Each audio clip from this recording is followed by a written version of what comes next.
मैं सबसे पहले आज इस बहुत ही महत्वपूर्ण दिन पर याद करता हूं उन शहीदों को जो जलियांवाला बाग में आज ही के दिन 1919 में एक अंग्रेजों द्वारा की गई एक नृशंस कार्रवाई के तहत हजारों लोगों ने अपनी जानें दी थी। उनके प्रति मैं श्रद्धांजलि व्यक्त करता हूं। और मैं कल बाबा साहब भीमराव अम्बेडकर की जयंती है, उनके प्रति भी अपनी श्रद्धा सुमन आज ही अर्पित करता हूं। मैं जो अभी हम लोग बीत गया है महात्मा फुले की जयंती, जिस पर हम लोगों ने उनको याद किया था, उस दिन को दोबारा मैं आज अपने स्मृति में लाता हूं और इन महापुरुषों की को याद करके स्वर्गीय बीपी मंडल की स्मृति में अपनी श्रद्धांजलि अर्पित करते हुए आज मैं 2-3 बातों को आपके साथ शेयर करूंगा। जो एक टॉपिक मुझे दिया गया है वो है बीपी मंडल की विरासत और वर्तमान में सामाजिक न्याय की राजनीति। यह दुखद बात है कि सामाजिक न्याय की जो राजनीति है वो हमारे ही लोगों द्वारा एक ऐसे मुकाम पर पहुंचा दिया गया है, तो वो एक तरह से उसका कोई मतलब नहीं निकल रहा है। वो जो पार्टी, जो दल, जो राजनीतिक शक्ति मंडल कमीशन की विरोधी है, जो मंडल कमीशन जब लागू की गई थी 1991 में, तो उसको उस समय उन्होंने इस बात पर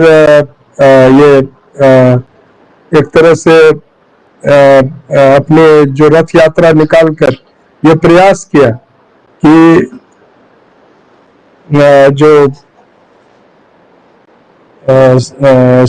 जो सामाजिक न्याय का जो एक मुहिम मंडल कमीशन को लागू करने के बाद शुरू किया जाता, उसको किस तरह से समाप्त किया जाए। आज उसी मुकाम पे हम लोग हैं। ऐसे प्रयास किए जा रहे हैं कि तमाम जो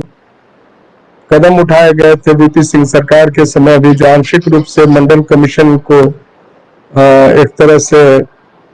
लागू करने का प्रयास था, और उस प्रयास को रोकने के लिए उससे भी दुगुना तिगुना ताकत से जो मनोवादी शक्तियां थी उस समय, उन्होंने जो प्रयास किया वो आज सफल होती दिखाई पड़ रही है। सफल इसलिए भी मैं व्यक्तिगत रूप से मानता हूं कि इस वजह से ही नहीं है कि हमारे ही समाज के लोग, पिछड़े समाज के लोग कई बड़ी संख्या में उस राजनीतिक दल, उस राजनीतिक ताकत के साथ खड़े हैं जो पिछड़ों के ही दुश्मन है, जो पिछड़ों के हितों को समाप्त करने में कोई कसर नहीं छोड़ रहे हैं, जो आरक्षण को एक तरह से निरर्थक बना दिए हैं, जो निजीकरण के माध्यम से जो अभी देश की संपत्ति और संपदाओं की लूट हो रही है, उसके साथ साथ जो रोजगार के जो अवसर थे वो समाप्त किए जा रहे हैं, तो फिर सामाजिक न्याय का कोई मतलब नहीं रह जाता। और ये दुखद बात है कि हमारे जो राजनीतिक रूप से जो हमको प्रतिनिधित्व करते हैं वो उतने ताकत के साथ इस पूरे अन्याय के खिलाफ खड़े नहीं हुए हैं। और मजबूरी में कुछ हम जो जैसे लोग जो हैं, जो विश्वविद्यालय में पढ़ाते हैं, हम में से कई लोग जो डॉक्टर्स हैं, इंजीनियर्स हैं, हम में से कई लोग जो सामाजिक रूप से अपने समय को एक तरह से देकर और वो प्रयास कर रहे हैं कि इस पूरे सामाजिक न्याय की मुहिम को ऐसे समय में रक्षा किया जाए, बताया जाए, बचाया जाए, जो एक तरह से समाप्त होने के कगार पर है। तो इस प्रयास में जो आज जिस माध्यम से मैं आपको आपके समक्ष अपनी बात कह रहा हूं, ऐसे लोग जो हैं, जो हमारे साथी हैं, रिंकू यादव भी और भी लोग हैं, दिल्ली में जो संविधान बचाओ संघर्ष समिति से जुड़े हुए लोग हैं, डॉक्टर अनिल जैन हैं, काफी लोग हैं। और दलित नेता में मैं समझता हूं डॉक्टर उदित राज और राजेंद्र पाल गौतम जैसे ही कुछ नेता हैं जो अपनी बात को बड़ी ताकतवर ढंग से कह रहे हैं और अभी भी वो किसी के सामने झुक नहीं रहे हैं। तो ऐसी परिस्थिति में हम लोगों को ये समझना चाहिए कि बीपी मंडल की विरासत क्या है। देखिए, विरासत जो है राजनीतिक रूप से सिर्फ बीपी मंडल से शुरू नहीं होती है। एक मुहिम था जो शुरू पहले से की गई और उसमें मेरे और हमारे परिवार का योगदान रहा है। मैं आज स्मृति में लाना चाहूंगा अपने ही परदादा स्वर्गीय रास बिहारी लाल मंडल के उन प्रयासों को, जिसके कारण पहली बार यादवों को जनेऊ पहनाया गया था 1910 में। जो पहली गोप जातीय महासभा मधेपुरा बिहार में हुई थी, जिसमें हिंदुस्तान के कोने कोने से लोग गए थे। और मैं समझता हूं पहली बार यादवों का एक जो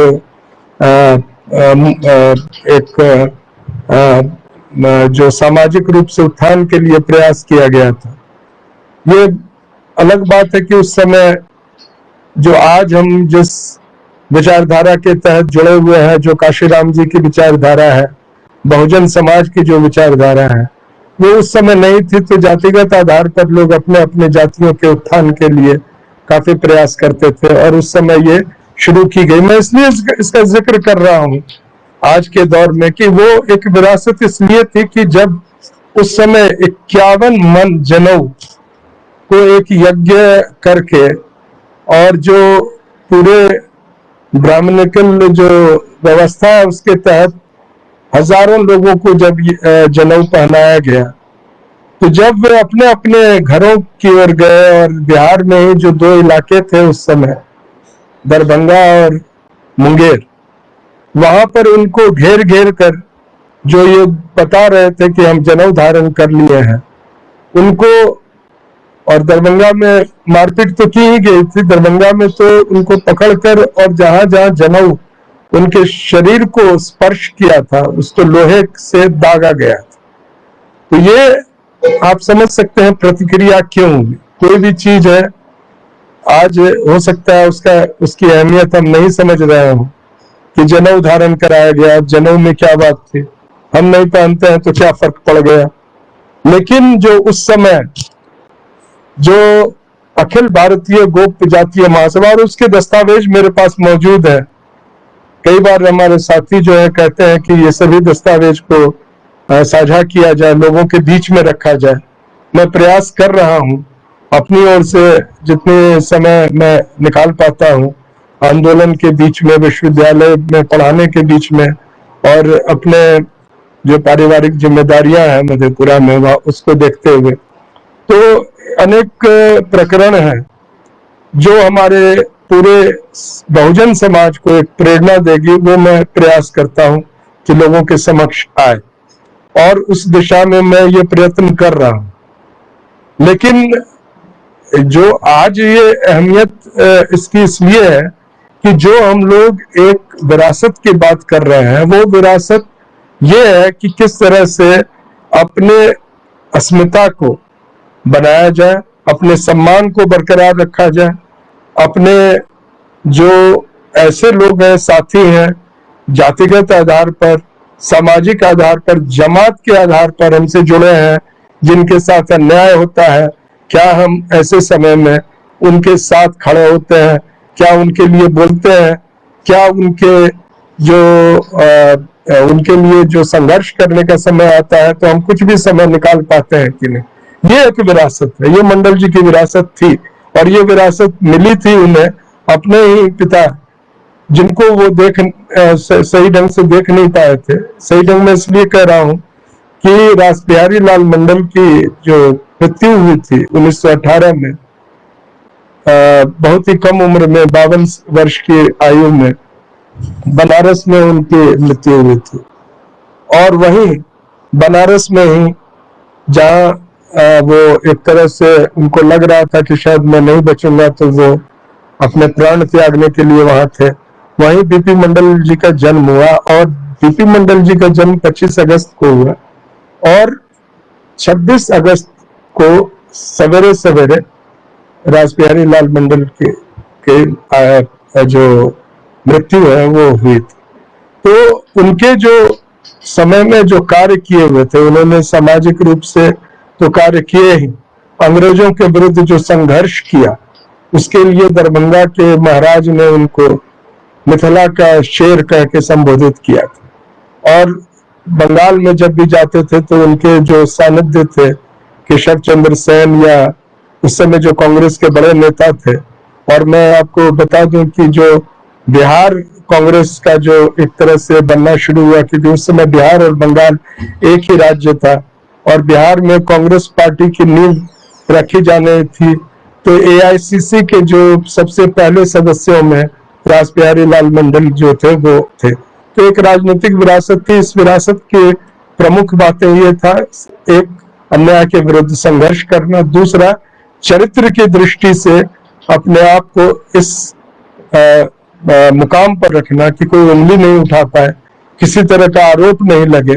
चाहे वो पैसे के लिए हो या अन्य जो लोगों की कमजोरियां होती हैं वो। तो ये एक विरासत थी, इसको बखूबी बीपी मंडल साहब ने निभाया। और उनके दो बड़े भाई जो थे, भुवनेश्वरी प्रसाद मंडल, जो सबसे पहले 1924 में बिहार उड़ीसा लेजिस्लेटिव काउंसिल के सदस्य बने, एक ऐसे क्षेत्र से जो आज के लोकसभा के 3-3 एमपी के क्षेत्रों के बराबर में होते हैं, और उसको उस क्षेत्र का नाम था भागलपुर नॉन मोहम्मदन। उस क्षेत्र से वो चुने गए थे और बिहार उड़ीसा लेजिस्लेटिव काउंसिल के सदस्य थे। उसके बाद उन्होंने लगभग 10-12 वर्षों तक भागलपुर जिला का जो उस समय जो जिला परिषद का डिस्ट्रिक्ट बोर्ड कहा जाता था, लोकल बोर्ड जो था उस समय, उसके वो अध्यक्ष रहे लगातार। भागलपुर जिला कांग्रेस समिति के अध्यक्ष रहे भुवनेश्वर प्रसाद मंडल। 1948 में उनकी मृत्यु होती है और उनसे जो बीच वाले भाई थे कमलेश्वरी प्रसाद मंडल, वो 1937 में जब बिहार लेजिस्लेटिव काउंसिल का चुनाव हुआ तो उस चुनाव में वो एमएलसी बने और बहुत ही कम आयु में 38 साल की उम्र में हार्ट की उनको प्रॉब्लम थी तो उनकी मृत्यु हुई। और सबसे छोटे भाई बीपी मंडल जो थे वो मैं समझता हूँ पिछड़े समाज से एक ऐसे व्यक्ति थे जिनको एक प्रकार से जो उस समय पिछड़े वर्ग के बड़े नेता थे सभी ने मिलकर उनको मुख्यमंत्री बनाया था। एक बात एक तरह से जवाब देने के लिए उस समय जो बिहार की राजनीति में हावी थे उन लोगों को एक जवाब मिला था। उसमें बाबू जगदेव प्रसाद जी का जो योगदान था, जिन्होंने शोषित दल का निर्माण किया, जिस दल के सदस्य होने के नाते बीपी मंडल साहब मुख्यमंत्री 1968 में बने जनवरी में, और एक दिन के लिए मुख्यमंत्री बने थे बाबू सतीश प्रसाद सिंह जो आज हमारे बीच में नहीं है। इन लोगों ने मिलकर, और उस समय जो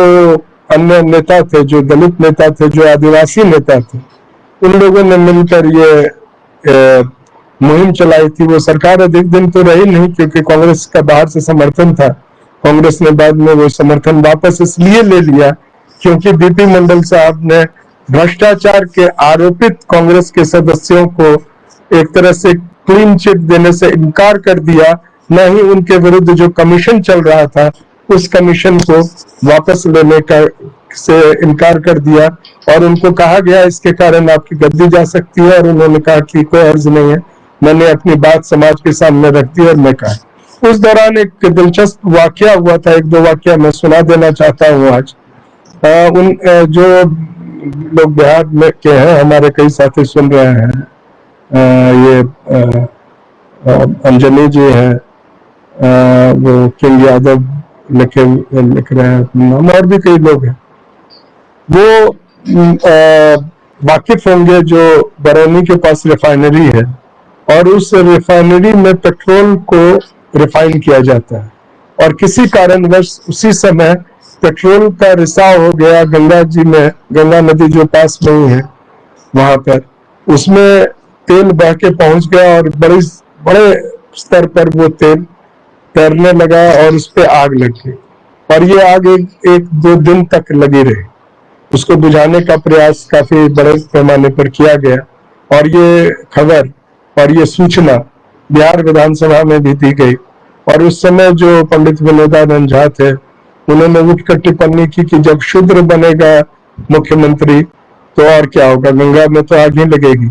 तो ये एक टिप्पणी ऐसे व्यक्ति के लिए था जो जिस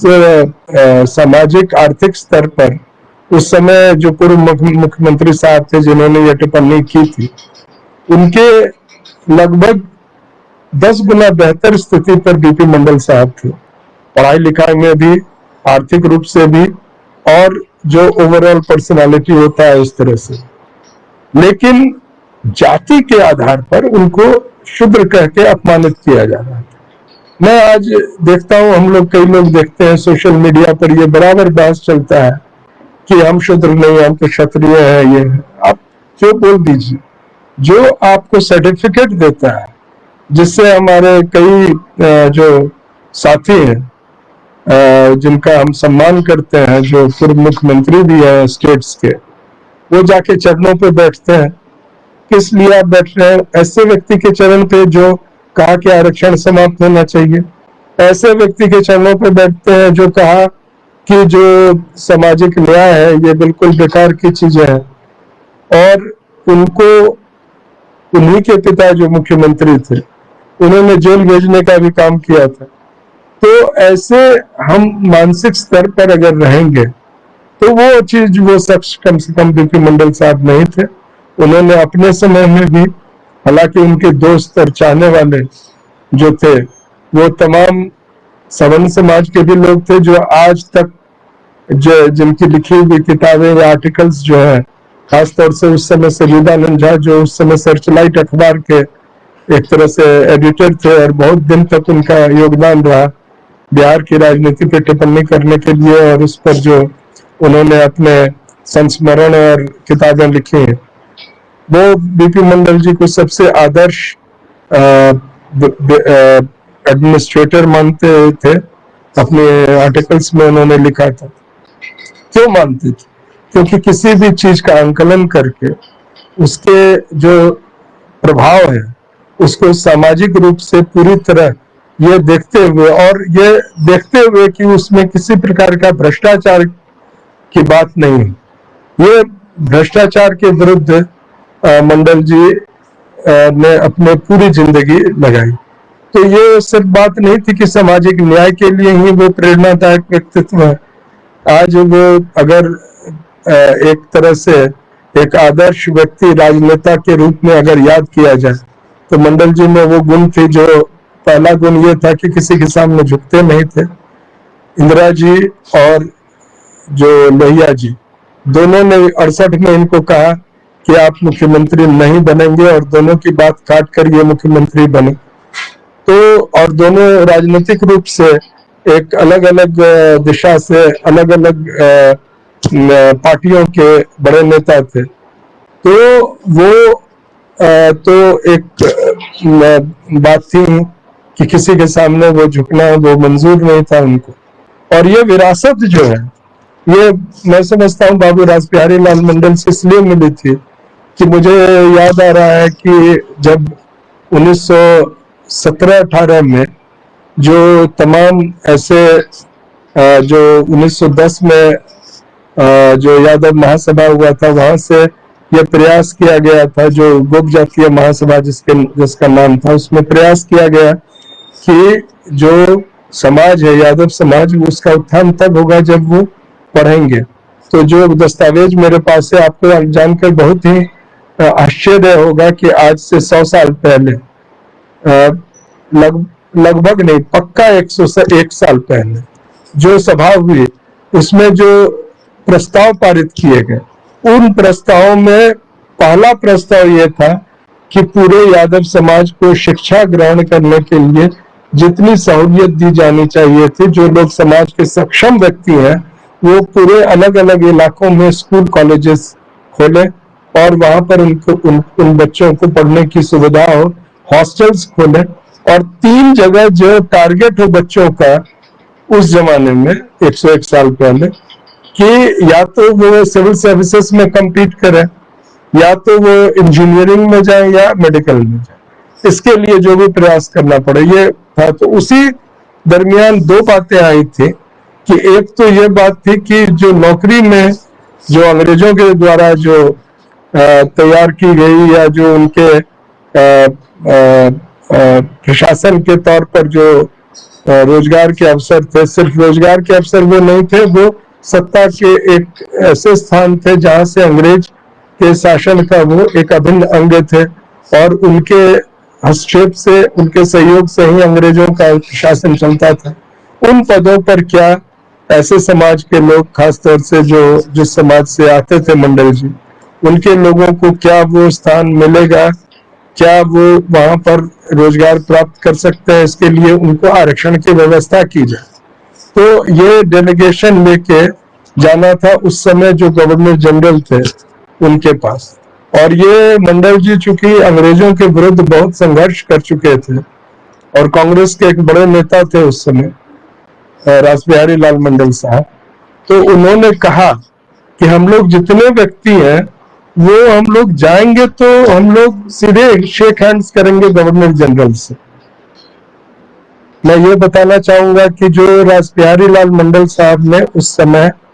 जो अंग्रेजों के सामने डेलीगेशन लेके गए गवर्नर जनरल के सामने, तो ये तय हुआ था कि हम लोग गवर्नर जनरल को जाके हम लोग जो है सो कर्निस नहीं बजाए। कर्निस बजाना मतलब ये होता था कि झुक के और उनको अदब के साथ पूरा ये पूरी बात अपने करेंगे। और ये जो किसी तरह का इस तरह से झुकने के बजाय हम लोग हैंडशेक करेंगे। तो उस डेलीगेशन में करीब 5-7 लोग थे, तो अकेले रासबिहारी लाल मंडल साहब उस समय गवर्नर जनरल से हाथ मिलाए। बाकी लोग मजबूरी में या गुस्से के साथ शायद वो नर्वस हो गए और उसी तरह से उन्होंने उनको संबोधित किया जैसे वो जो उस समय जो जिस ढंग से वो चाहते थे, या अंग्रेजों को जिस तरह से अंग्रेज गवर्नर जनरल के सामने जाया जाता था।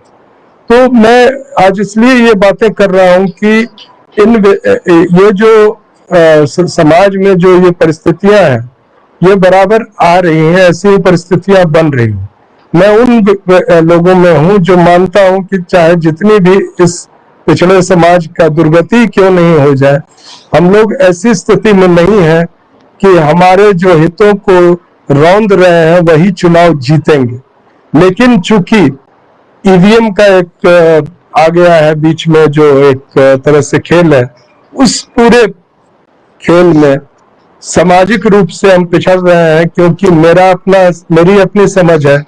कि जो पूरे के पूरे प्रकरण में जो ये जो ईवीएम के से जो मैनिपुलेट हो रहा है वो मैनिपुलेट होता जाए। आगे 2-4 बातों के साथ मैं अपनी बात को समाप्त करूंगा। पहली बात यह है कि आज की परिस्थिति में हम कहाँ हैं। आज जो है मंडल जी की विरासत की जो हम बात करें, तो मैं समझता हूँ उस विरासत को जो बहुत बखूबी काफी हद तक एक तरह से निभाया, उसमें श्री लालू प्रसाद जी का नाम लेना जरूरी है, रामविलास पासवान जी का भी नाम लेना आवश्यक है, नीतीश जी भी उस दिशा में आगे बढ़े हैं, अखिलेश जी भी हैं, मुलायम सिंह जी तो थे ही। मुलायम सिंह जी से थोड़ी सी दिक्कत थी कि उन्होंने उस समय वीपी सिंह के बजाय चंद्रशेखर जी के साथ खड़े रहे। ये उनकी राजनीतिक सोच और मजबूरी के तहत जो भी हुआ हो,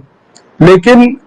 जो एक विरासत थी उसको निभाया गया। लेकिन आज वो विरासत है कहाँ? आज हम देखें तो हम क्या देख रहे हैं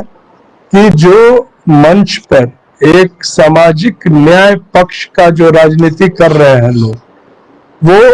किनको साथ रख रहे हैं? हम आज एक संदेश देते हैं। मैं अक्सर अपने कुछ दलित साथी और आदिवासी साथियों के साथ दिखता हूँ विश्वविद्यालय में, मेरे और भी दोस्त हैं, लेकिन अक्सर मैं जब भी सोशल मीडिया पे कुछ फोटो वगैरह शेयर करने का अवसर आता है तो मैं प्रयास करता हूँ कि जो हमारे पिछड़े समाज के जो दूसरे हमारे भाई हैं, जो दलित समाज के हैं, जो अल्पसंख्यक समाज के हैं, जो आदिवासी समाज के हैं, जो लोग ऐसे हैं जिन लोगों को समाज में एक उचित स्थान नहीं है, उन लोगों के साथ हम खड़े दिखे। इसलिए दिखे कि इससे एक तरह से एक संदेश जाता है कि हम लोग एक साथ एक मुकाम पर एक विरासत को अपनाते हुए अपने महापुरुषों को याद करते हुए, चाहे हम बिरसा मुंडा को याद करें या जगदेव बाबू को याद करें या हम जो हमारे कर्पूरी ठाकुर जी को याद करें या दूसरे जो हमारे जितने महत्वपूर्ण योगदान देने वाले जो हमारे समाज के लोग थे, नेता थे, उनके योगदान को याद करें तो उन सभी प्रश्नों में, उन सभी जो हमारे प्रयास है उसमें ये झलकता है कि हम एक साथ आने की दिशा में आगे बढ़ रहे हैं। और मंडल जी की पुण्यतिथि पर एक अजीब संयोग है कि आज बीपी मंडल साहब की पुण्यतिथि है, तो कल ही एक महान नेता और हम सबों के प्रणेता बाबा साहब भीमराव अम्बेडकर की जयंती। तो और ये सिलसिला है, मैं पहले अपने बात में जिक्र कर चुका हूं कि जो हम लोग जिस समाज के हैं हम लोगों को कई चीजें ऐसे मिली हैं जिसके लिए हमें संघर्ष नहीं करना पड़ा। हमारे महापुरुषों ने उस संघर्ष को करके और एक माहौल ऐसा बनाया, एक परिस्थिति ऐसी बनाई कि बहुत चीजों को हमने प्राप्त किया था। उदाहरण के तौर पर 1991 के प्रकरण को जो लोग याद करते होंगे, जब बीपी सिंह की सरकार में मंडल कमीशन लागू की गई थी, आंशिक रूप से ही सही लेकिन केंद्रीय सरकार के नौकरियों में लागू की गई थी, तो एक बड़ा विरोध हुआ था। मैं दिल्ली विश्वविद्यालय में उस समय बतौर छात्र था। हम लोग देख रहे थे कि हमारे ही समाज के लोग, जो पिछड़े वर्ग के लोग हैं, जिनमें से कई आज मैं जानता हूं कि अलग अलग राज्यों में एक बड़े पुलिस और प्रशासनिक अधिकारी के तौर पर मंडल कमीशन के थ्रू नौकरी या रोजगार प्राप्त करके आज पद स्थापित है, वे लोग उस समय इसका विरोध कर रहे थे। या तो जानबूझकर कर रहे थे या उनको ऐसे पढ़े लिखे लोगों को भी यह नहीं पता था कि किस समाज में हम हैं और कौन सा आदेश, कौन सा जो कदम सरकार द्वारा, बीपी सिंह की सरकार द्वारा उस समय जो लिया गया वो किसके पक्ष में। बहुत दिनों तक तो इसको डिफेंड करने के लिए सिर्फ हमारे दलित साथी आगे आते थे और हमारे पिछड़े साथी को लगता था कि दलितों को कुछ और दे दिया गया, अधिक दे दिया गया। उनको नहीं पता था कि ये उन्हीं के भलाई के लिए है। और एक समाज तो ऐसा था जो उस समय इनकार कर दिया था कि हमें इस आरक्षण के दायरे में नहीं लाइए। आज वो लोग सड़क जाम कर रहे हैं, उनमें से कई लोग ट्रेनों को रोक रहे हैं और वो मांग कर रहे हैं कि हमें आरक्षण के दायरे में दिया जाए। लेकिन वो आरक्षण गया कहाँ, जब रोजगार ही नहीं है, जब तमाम सार्वजनिक प्रतिष्ठान है उसको बेच दिए गए हैं। और क्यों बेचे गए, क्यों उसको बाजार में उसकी नीलामी हो रही है। गिने चुने कॉर्पोरेट्स जो है उनको जो तमाम पब्लिक सेक्टर अंडरटेकिंग्स जो है, देश के संसाधन जो है, बड़े बड़े खदान जो है, बड़े बड़े खनिज संपदाएं हैं, पेट्रोल है, गैस है, वो किसको मिल रही है, किसको दी जा रही है, क्यों दी जा रही है। कौन लोग हैं जो लैटरल एंट्री के थ्रू अब सीधे सीधे सिविल सर्विसेज में आ रहे हैं। क्या हमारा समाज ये समझ रहा है? क्या हम समझ रहे हैं कि अब आरक्षण के लिए हमारा जो संघर्ष है वो संघर्ष को एक तरह से न्यूट्रलाइज करने के लिए जहां पर हम रोजगार के साधन को ढूंढते थे उसी को बेच दिया गया है। आज जो जगह, जो रोजगार केंद्र सरकार या राज्य सरकार के तहत एक सम्मानजनक वेतन के साथ आपको प्राप्त होती थी, जब आप कॉन्ट्रैक्चुअल अपॉइंटमेंट के व्यवस्था में जाएंगे तो वो सीधे के सीधे 1/3 कम में आपको उसी स्थान पर एक ऐसा काम करने को मिलेगा जहां से आपको कभी भी हटाया जा सकता है। और एक बहुत ही दिलचस्प बात है कि सरकार ने यह तय किया है कि 65 साल के जगह हम उसको जो रिटायरमेंट एज है उसको पहले कर देंगे। रेलवे में इसको लागू करना भी शुरू कर दिया गया। हमारे कुछ रेलवे के साथी सुन रहे होंगे और संदीप जी जुड़ गए हैं। संदीप जी तो जो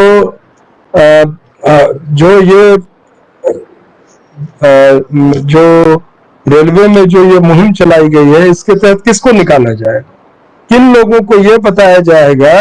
कि 50 या 55 के बाद आपकी क्षमता जो है बिल्कुल समाप्त हो गई है, और किन लोगों को यह बताया जाएगा कि आपकी क्षमता जो है अचानक बढ़ गई है, अचानक बेहतर हो गई है। तो ये या तो हम समझ नहीं पा रहे हैं, और समझ के अगर चुपचाप बैठे हैं। एक बड़ा आंदोलन इस देश में चल रहा है, किसान आंदोलन। वो आंदोलन क्या है? वो आंदोलन सिर्फ इसलिए है कि पंजाब, हरियाणा और कुछ जो चुनिंदे किसान जो है, वो देश के 2 चुनिंदे जो कॉर्पोरेट्स है, अडानी और अंबानी के हाथ में देश के संसाधन और देश को बेचने के का जो सिलसिला चल पड़ा है, उसके सामने पूरी मजबूती के साथ खड़े हैं। वो इसलिए भी खड़े हैं कि वो निजीकरण के विरोधी है। वो इसलिए भी खड़े हैं क्योंकि इस देश को बचाने का एक यही अवसर है। वो इसलिए खड़े हैं क्योंकि हमारे आरक्षण को अगर कोई बचा सकता है, हमारे सामाजिक न्याय के पक्ष में अगर कोई खड़ा हो सकता है, तो यही समाज है जो किसान समाज है, जिसके साथ अगर हम जुड़े। तो आज मंडल जी के पुण्यतिथि पर हमारा प्रयास है, और मैं आपको बताऊं कि आज हम लोगों में से कई व्यक्ति जो किसान नेता हैं, राकेश टिकैत जी और गुरनाम सिंह चरणू जी, हम लोग उनसे मिलके इस बात की मुहिम को आगे बढ़ाना चाहते हैं कि बहुजन समाज जो है वो किसान आंदोलन के साथ जुड़े, जो छात्र और युवा हैं वो किसान आंदोलन के साथ जुड़े, और एक ऐसी परिस्थिति देश में बनाए कि सरकार को मजबूरी में ही सही एक तरह से ये जो 3 काले कृषि कानून है उसको वापस लेना पड़े, जो निजीकरण के नाम पर देश की संपदाओं की लूट की जा रही है। देश में जो तमाम ऐसे जो संसाधन है जिस पर एक तरह से जो हमारी सरकार के छत्र छाया में 2 कॉर्पोरेट्स ने ऐसे बांट लिया है जैसे वो अपने घर के सामान और बर्तन को बांटते हैं। तो इस पर कैसे रोक लगाई जाए, कैसे कौन राजनीतिक दल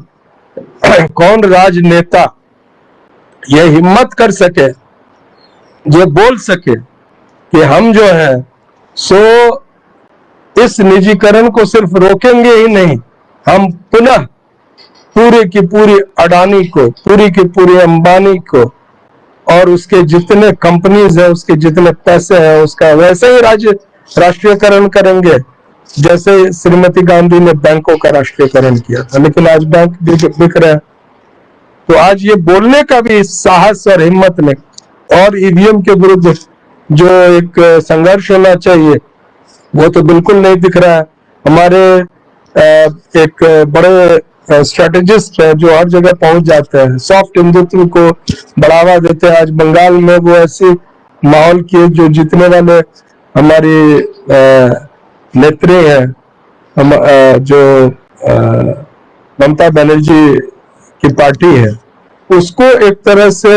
अंदर में ही जाकर उसके खिलाफ वो मुहिम चला रहा है। और उस मुहिम के तहत ये प्रयास जारी है कि किस तरह से जो नॉन एंटिटी है बंगाल की राजनीति में भारतीय जनता पार्टी, वो एक अपना स्थान बनाए और वहां पर आकर वो आगे बढ़े। तो ये जो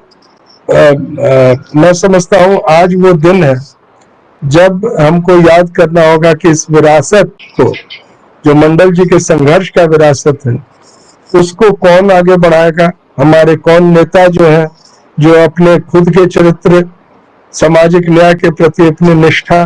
समाज के उन वर्गों के प्रति अपना जो एक वास्तविक रूप से एक जुड़ाव महसूस करें, संवेदनशील हो उनके सभी समस्याओं के प्रति, उनके प्रति, वो कैसे इसको आगे बढ़ाएंगे। मैं समझता हूं कि 1-2 बातें जो थी बीपी मंडल साहब की, जो मैं आज याद करता हूं। 13 अप्रैल 1982 का दिन था, जब बहुत ही कम उम्र में, उस नेताओं के लिए तो थोड़ा ये कम उम्र ही माना जाए। मैं समझता हूँ 62 साल की उम्र हो रही होगी मंडल जी की। उनका निधन हुआ पटना में, और उनको हवाई जहाज से उस समय डॉक्टर जगन्नाथ मिश्रा की सरकार थी संभवतः, उन्होंने मधेपुरा की तरफ उनको रवाना किया, जहां उनका अंतिम संस्कार उनके ही गांव मुरहो में हुआ था। और इस पूरे समय को मैं याद करता हूँ और उस समय बहुत अधिक विश्लेषण करने की शक्ति मुझे, मैं कॉलेज स्कूल में पढ़ रहा था और जस्ट कॉलेज जाने वाला था। तो उस दौरान हम लोग देख रहे थे कि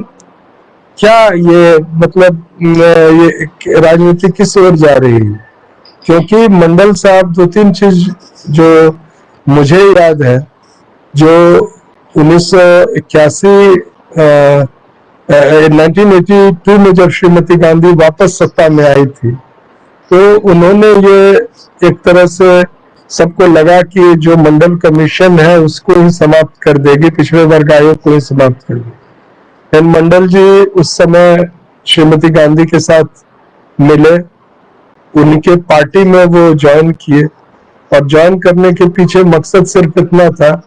कि वो रिपोर्ट और वो कमीशन का जो 1 साल का जो मेहनत था उसको किसी तरह बचा के और देश के सामने उस रिपोर्ट को प्रस्तुत कीजिए। और उस समय जो गृह मंत्री थे ज्ञानी जैल सिंह जी, उन्होंने भरपूर सहयोग दिया मंडल जी को। ये अलग बात है कि ज्ञानी जैल सिंह खुद पिछड़े वर्ग समाज से आते थे और उनकी सहानुभूति थी, और उन्होंने अपनी ओर से वो प्रयास किया, और इस तरह से मंडल कमीशन के रिपोर्ट को लाने में इन लोगों का योगदान रहा। लेकिन उस दौरान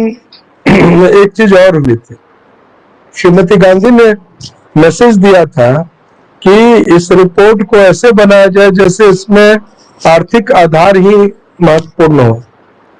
और उन्होंने एक तरह से सिग्नल भी दिया। उस समय जम्मू कश्मीर का गवर्नरशिप खाली था, तो एक तरह से इशारा किया कि मैं आपके लिए सोच के रखा हूं कि आपको वहां पे हम लाएंगे। लेकिन 1981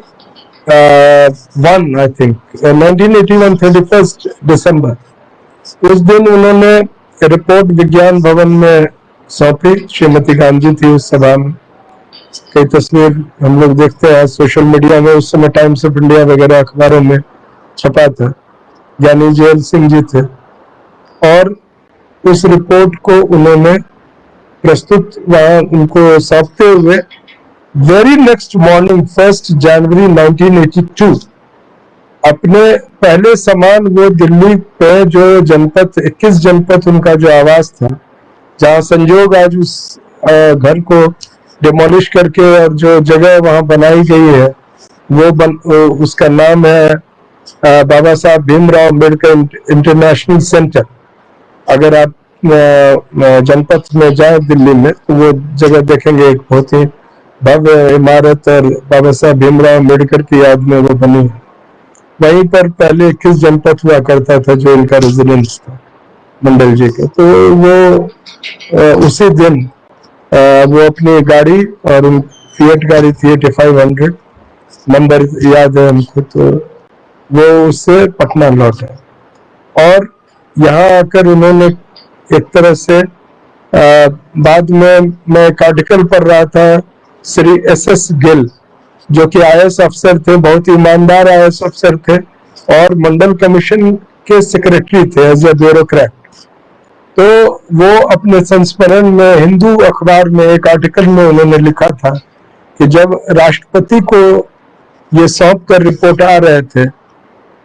तो मंडल जी ने उनको धीरे से कहा कि मुझे पता है कि पता नहीं इस रिपोर्ट का क्या होगा,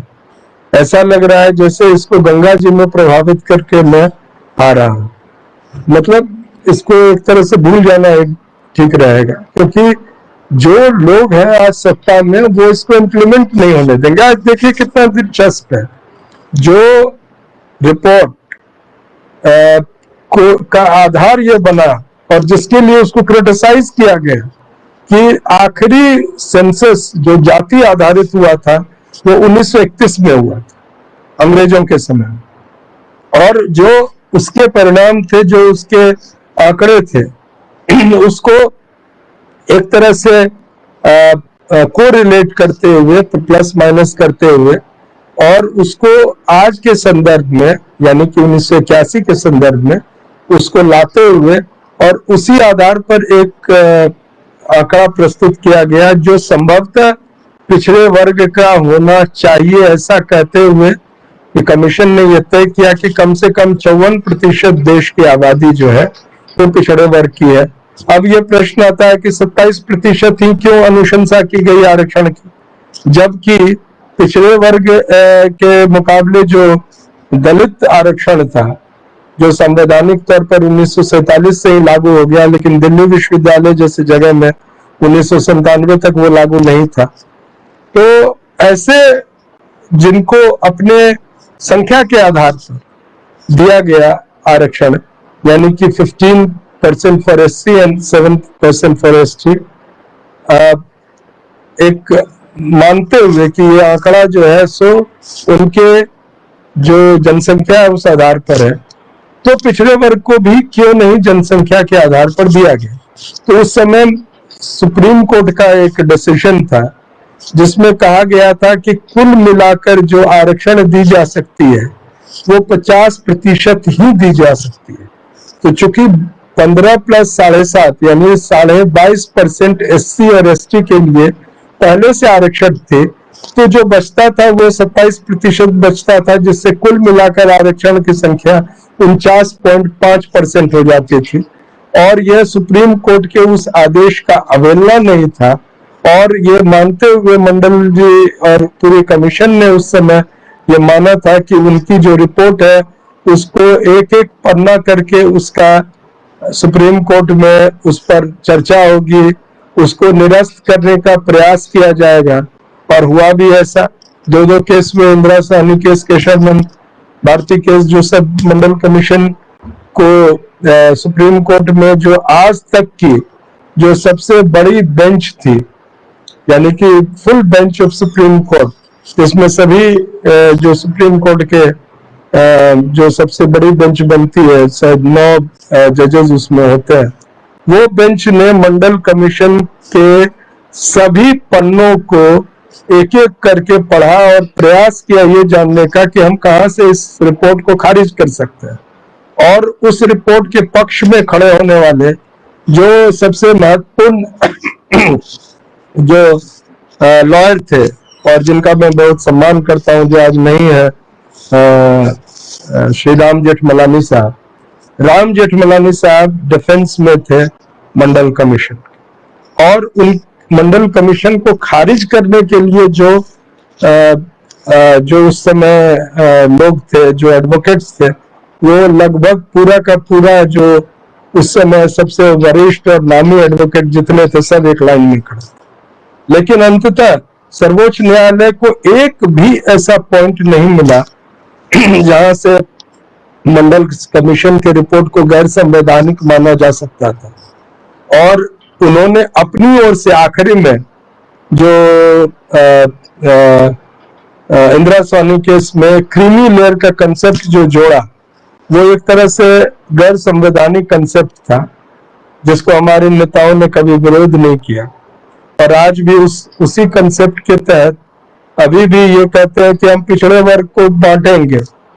क्यों बांटेंगे? तो किसी ने अधिक खा लिया, किसी ने कम खा लिया। तुम खाने ही कितने दिए हो?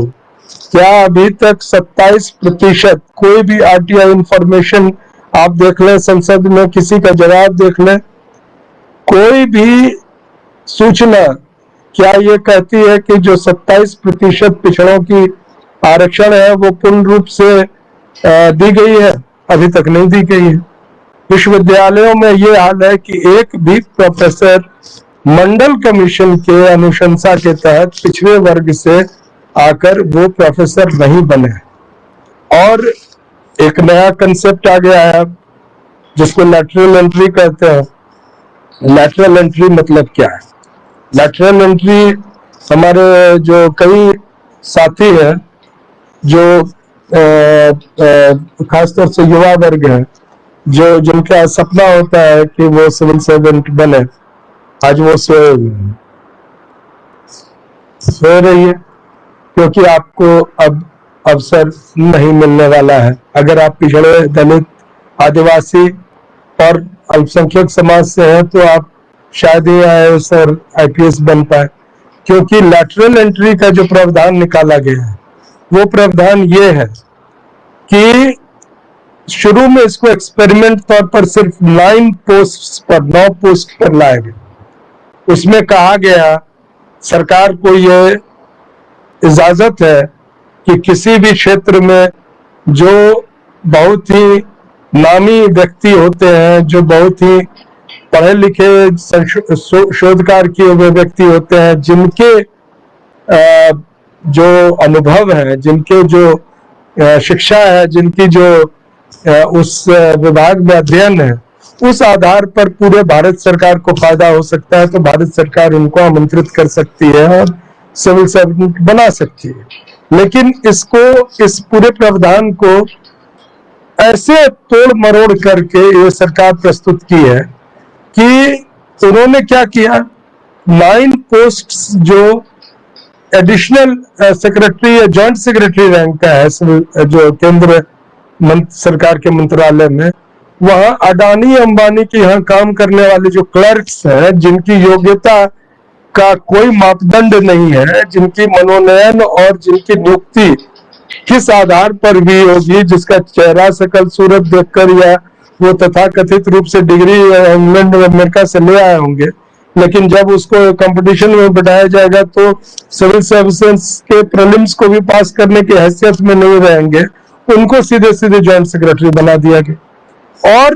दिलचस्प बात दूसरी कि 9 पदों में एक भी ऐसा नहीं जो दलित हो, पिछड़ा हो, जो आदिवासी समाज से हो, जो अल्पसंख्यक हो। तो ये 9 पोस्ट केवल है, 9 बहुत ही सक्षम व्यक्ति हैं। अडानी जी के यहाँ काम करते थे, उनका जूता साफ करते थे, तो यहाँ के वो पूरा का पूरा भारत साफ करने में सहयोग करेंगे, ऐसा मानते हुए उनकी नियुक्ति की गई। लेकिन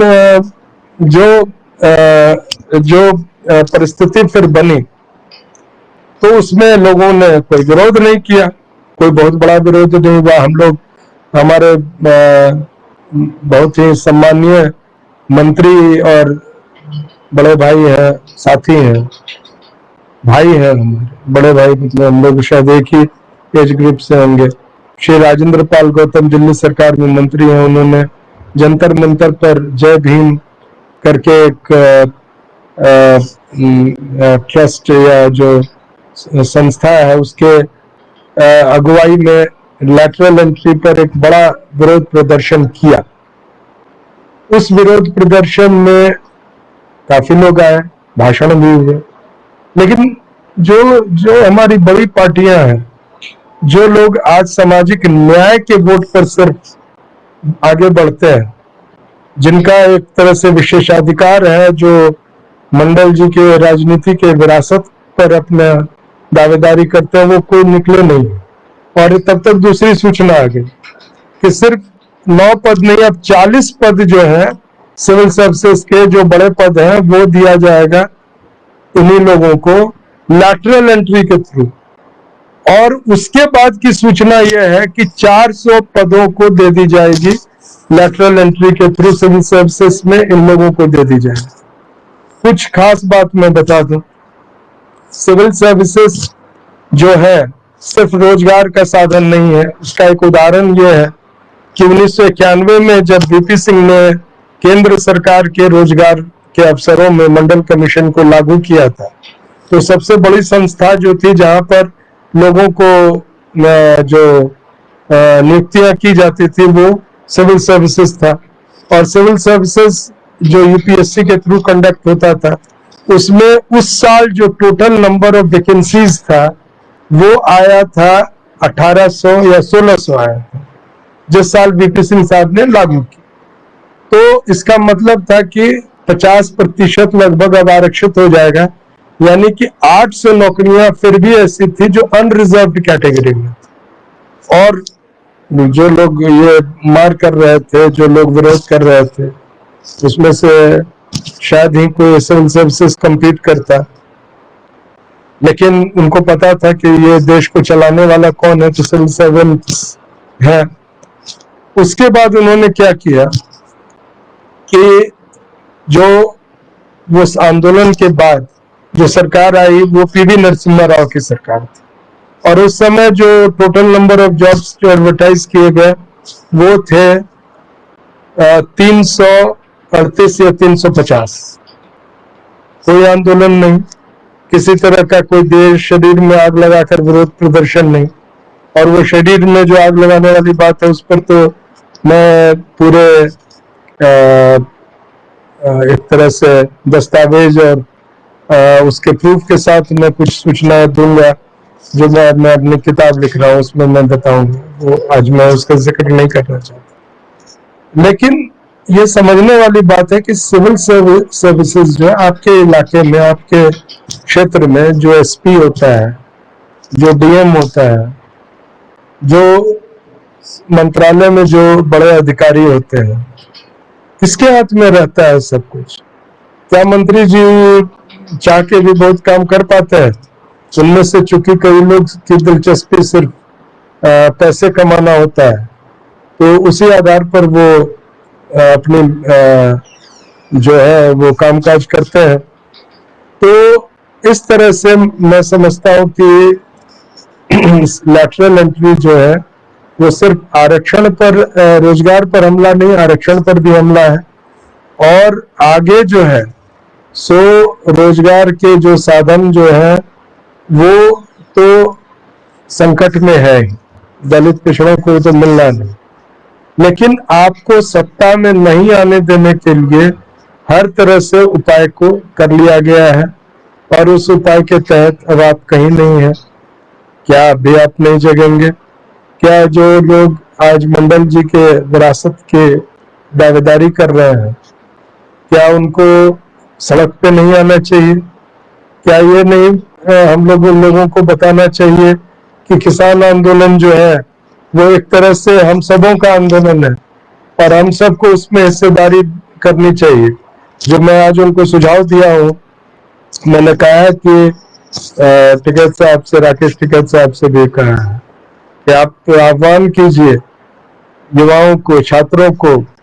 जो देश की बहुजन समाज है, कि एक सप्ताह में, एक दिन में 1 घंटा वो अपने आप को सामाजिक न्याय जो किसान आंदोलन के प्रति जो आंदोलन है उसमें समर्पित करें। कैसे करें? तो या तो उस 1 घंटे में सवेरे सवेरे अकेले या ग्रुप में प्रभात फेरी लगाएं, या कैंडल मार्च निकालें, और कुछ नहीं तो छोटी छोटी संगोष्ठी करें जहां पर ये जो 3 काले कृषि कानून है उनसे जो समाज और देश का जो सत्यानाश होने वाला है, जो जिस तरह से देश समाप्त होने वाला है, उसको वो बताए। और इसके साथ साथ एक ज्ञापन का मसौदा आप तैयार करके सर्कुलेट करें और 1 करोड़ हस्ताक्षर के साथ 1 महीने के बाद वो राष्ट्रपति को सौंपा जाए, चाहे वो ऑनलाइन हो या ऑफलाइन। अगर ये संभव है तो इसको करें। विश्वविद्यालय के लोग, विश्वविद्यालय के छात्र, चाहे जो भी वो पार्टी, जो भी वो संगठन से हो, लेकिन अगर थोड़ी बहुत भी उनकी इस राष्ट्र के प्रति, इस देश के प्रति समर्पण है, हमारी संविधान को वो सर्वोपरि समझते हैं, हमारे संविधान की रक्षा करना चाहते हैं, तो वो निश्चित रूप से आगे आएंगे।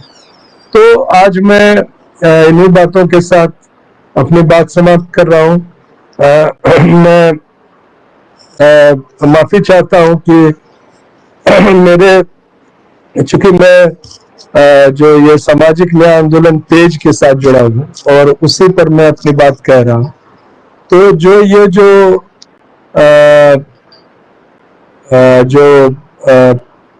व्यवस्था है, इसमें मैं चाह रहा था कि हमारे बड़ी क्रांतिकारी साथी, जिनकी मैं व्यक्तिगत रूप से भी बहुत सम्मान करता हूँ और जो हमें समय समय पर पूरा अपने क्या कहते हैं, जो दिशा निर्देश या जो अपने देते अपने सुझाव देते हैं, या जो अपनी बात को इतनी मजबूती के साथ रखते हैं कि जो तमाम सवर्ण समाज जो है वो एक तरह से तिलमिला जाता है इनकी एक पोस्ट पर, वो हम लोग सब शेयर करते हुए देखते हैं। श्री दिलीप मंडल साहब,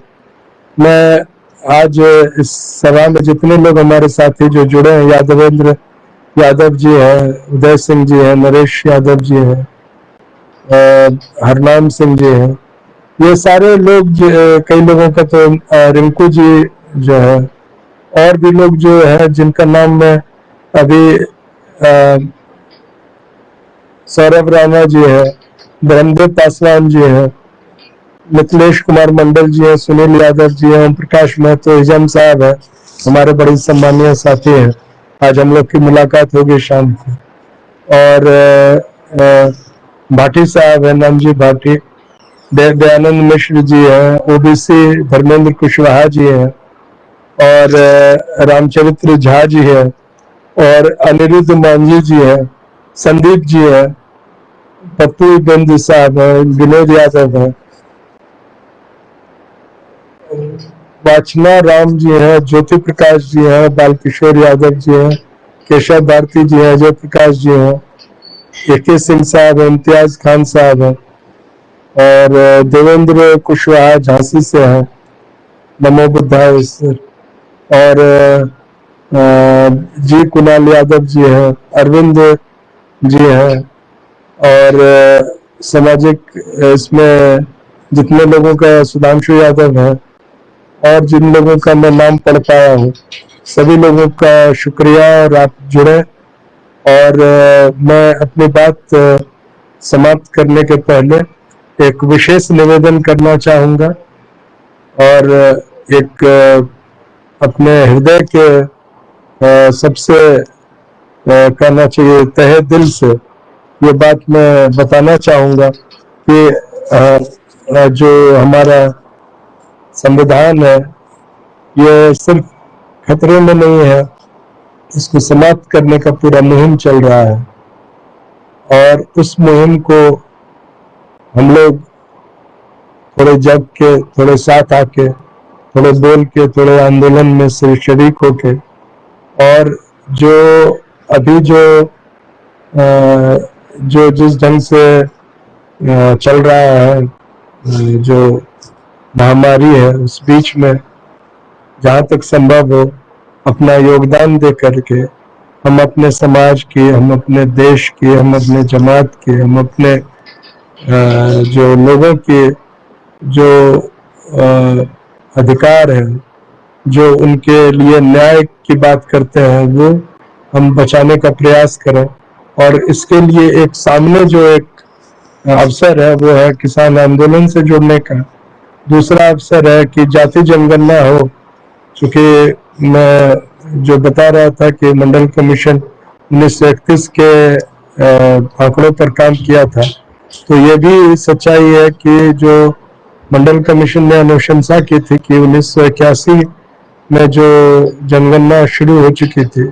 उस जनगणना में जाति को जोड़ा जाए, और नहीं तो 1991 में उसको जोड़ा जाए।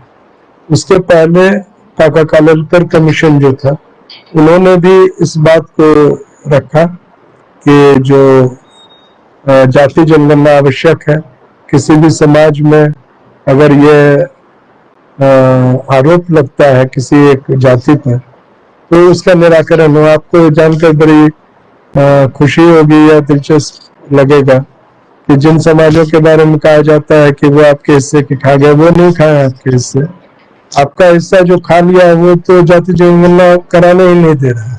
उसको पता है कि लोगों को सच्चाई पता चल जाए। तो ये दोनों मुहिम जो है इसको जारी रखें, और इन्हीं बातों के साथ मैं पुनः कल जो बाबा साहब भीमराव अम्बेडकर की जयंती है उसकी शुभकामनाएं और मुबारकबाद देते हुए, आज जो बीपी मंडल जी की पुण्यतिथि है उनके प्रति अपनी श्रद्धांजलि व्यक्त करते हुए, आज जो एक बड़ा नरसंहार हुआ था 1919 में जलियांवाला बाग, उसमें जो लोग अब शहीद हुए थे, उन सभी लोगों के प्रति अपनी श्रद्धांजलि व्यक्त करते हुए, उनके परिवारों के प्रति संवेदना प्रकट करते हुए, और जो लोग आज किसान आंदोलन में खड़े हैं, किसान आंदोलन में शहीद हुए हैं, उन लोगों का नमन करते हुए मैं अपनी बात समाप्त करता हूँ। जय भारत, जय मंडल, जय भीम। इसी बात से मैं अपनी बात को समाप्त करता हूँ। आपसे मुलाकात फिर होगी। नमस्कार।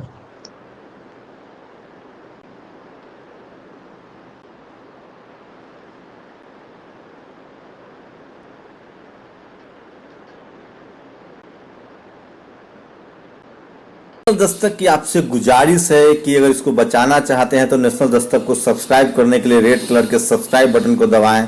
फिर बेल आइकन की घंटी दबाएं। नेशनल दस्तक को बचाने के लिए बहुत ज़रूरी है कि हर खबर को शेयर करें, लाइक करें, कमेंट जरूर करें।